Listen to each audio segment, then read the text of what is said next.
Hello friends, എല്ലാവർക്കും എൻ്റെ പുതിയൊരു വീഡിയോയിലേക്ക് സ്വാഗതം. അപ്പോൾ ഇന്നത്തെ സ്പെഷ്യൽ എന്ന് പറയുന്നത് ഉള്ളിവടയാണ് കേട്ടോ. അപ്പോൾ വീഡിയോ ഇഷ്ടപ്പെടുകയാണെങ്കിൽ എല്ലാവരും സബ്സ്ക്രൈബ് ചെയ്ത് സപ്പോർട്ട് ചെയ്യണേ, ലൈക്കും ഷെയറും ചെയ്യാൻ മറക്കരുതേ. അപ്പോൾ നമുക്ക് വീഡിയോയിലേക്ക് പോവാം. അപ്പോൾ ഞാൻ ഇവിടെ എടുത്തിരിക്കുന്നത് 3 മീഡിയം സൈസ് സവോളയാണ് കേട്ടോ.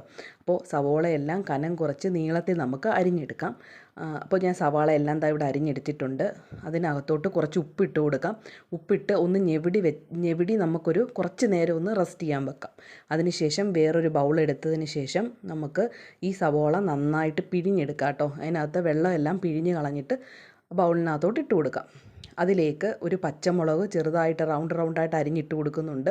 അപ്പോൾ നിങ്ങൾ കൂടുതൽ ഉള്ളിവട ഉണ്ടാക്കാനാണെങ്കിൽ അതിനനുസരിച്ച് പച്ചമുളകും ഉള്ളിയൊക്കെ തോനെ എടുക്കാം. അപ്പോൾ ഞാൻ പച്ചമുളക് അരിഞ്ഞിട്ട് കൊടുത്തിട്ടുണ്ട്. ഇനി ഒരു കഷ്ണം ഇഞ്ചിയാണ്. ഇത് മൊത്തത്തിൽ അരിഞ്ഞിട്ടുന്നില്ല, കുറേശ്ശെ കൊത്തി അരിഞ്ഞ് ഇട്ട് കൊടുക്കാം. അപ്പോൾ ഞാൻ കൊത്തി അരിഞ്ഞ് ഇട്ട് കൊടുക്കുന്നുണ്ട്. അതിനുശേഷം നമ്മൾ കറിവേപ്പിലയാണ് കേട്ടോ ഇട്ട് കൊടുക്കുന്നത്. ഇത് അങ്ങനെ തന്നെ ഇട്ട് കൊടുക്കാം, അല്ലെങ്കിൽ രണ്ടായിട്ടൊന്ന് കട്ട് ചെയ്തിട്ട് ഇട്ട് കൊടുക്കാം. അപ്പോൾ അത് ഞാൻ ഇട്ട് കൊടുക്കുന്നുണ്ട്. അതിനുശേഷം നമ്മൾ കുറച്ച് പെരിഞ്ജീരകമാണ് കേട്ടോ ഇട്ട് കൊടുത്തത്. അതിനുശേഷം നമ്മൾ കടലമാവ് ഇട്ട് കൊടുക്കുന്നുണ്ട് കേട്ടോ. അപ്പോൾ 2 സ്പൂൺ കടലമാവും 1 സ്പൂൺ മൈദാമാവും കൂടി ഇട്ട് കൊടുക്കുന്നുണ്ട്. അതിനുശേഷം കാശ്മീരി മുളക് പൊടിയും ഒരു ഇച്ചിരി മഞ്ഞൾപ്പൊടിയും കൂടി ഇട്ട് കൊടുക്കുന്നുണ്ട്. അതെല്ലാം കൂടി നന്നായിട്ട് മിക്സ് ചെയ്ത് എടുക്കുന്നുണ്ട് കേട്ടോ. വെള്ളം ഒന്നും ചേർക്കണ്ട. അതിനകത്ത് തന്നെയുള്ള ആ ഉള്ളിയുടെ ഒരു ഇതിനകത്ത് തന്നെ നമുക്ക് കുഴച്ചെടുക്കാം.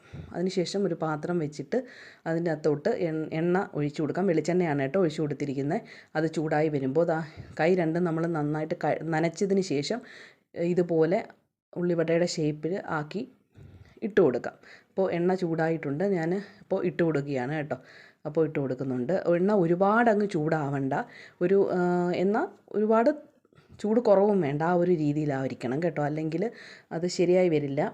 അപ്പോൾ അതാണ്ട് ഞാൻ 3 ഇട്ട് കൊടുത്തിട്ടുണ്ട് കേട്ടോ.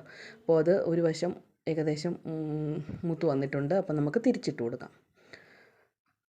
അപ്പോൾ ഏകദേശം എല്ലാം റെഡിയായിട്ടുണ്ട് കേട്ടോ. അപ്പോൾ നമുക്ക് കോരിയെടുത്ത് പാത്രത്തിനകത്തോട്ട് വെക്കാം.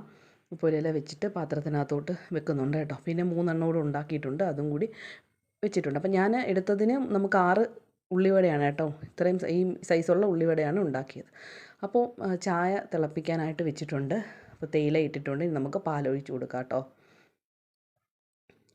അപ്പോൾ ചായയൊക്കെ നന്നായി തിളച്ച് വരുന്നുണ്ട്. ഈ ചായ തിളച്ചതിന് ശേഷം സിമ്മിലിട്ടിട്ട്, ചായ നന്നായിട്ട് തിളച്ച് വരുമ്പോൾ സിമ്മിലിട്ടിട്ട് കുറച്ച് നേരവും കൂടി ഒന്ന് വെക്കുകയാണെങ്കിൽ നല്ല തേയിലയുടെയൊക്കെ ആ ഒരു ഫ്ലേവർ നന്നായിട്ട് ഇറങ്ങും. നല്ലൊരു ടേസ്റ്റുമാണ് ചായയ്ക്ക്. അപ്പോൾ നമുക്ക് ചായയും ഉള്ളിവടയും കൂടെ കഴിക്കാം. വീഡിയോ ഇഷ്ടപ്പെട്ട